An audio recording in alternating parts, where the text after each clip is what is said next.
Hello, bwana sasa hii ni pande tu na nataka pia nielezee kuhusiana na wale wadau pia ambao huwa wananiambia fundi bwana, mbona mnatumia mbao nyingi sana tena kwenye hizi hapa za 2x4. Sasa leo nataka nitoe sababu moja na faida ya kutumia mbao nyingi kwenye nyumba, hasa kwenye majengo makubwa kama jengo letu hili hapa. Kama unavyoona huku juu ni msitu umehamia hapa, lakini kuna kitu kimoja unaona, amulikia hapa, kuna kitu hapa kinaitwa beam.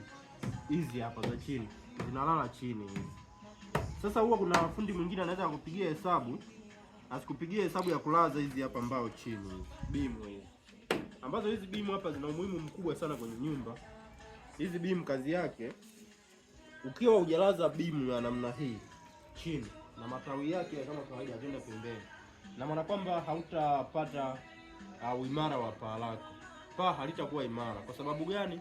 Unaona hii ndio shika hapo, hii ni support ambayo supporta hii imeshika kenchi letu kule juu. Kwa hiyo hii supporta sasa, kama hapa chini fundi hajalaza hii mbao ya chini, na maana hii supporta itakuwa haina sehemu yoyote ile kuja kupigwa hapa chini, na usipopiga hizi supporta, na maana kwamba hili kenchi lako litakuwa linakaa kwa muda mfupi, alafu baadaye linakuwa linabonyea. Nakuja. Umeona bwana?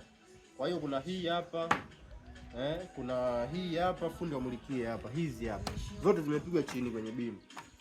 Hizi hapa kazi yake ni kushika hizi hapa support, ambayo hii support ndio imeshika kenchi juu.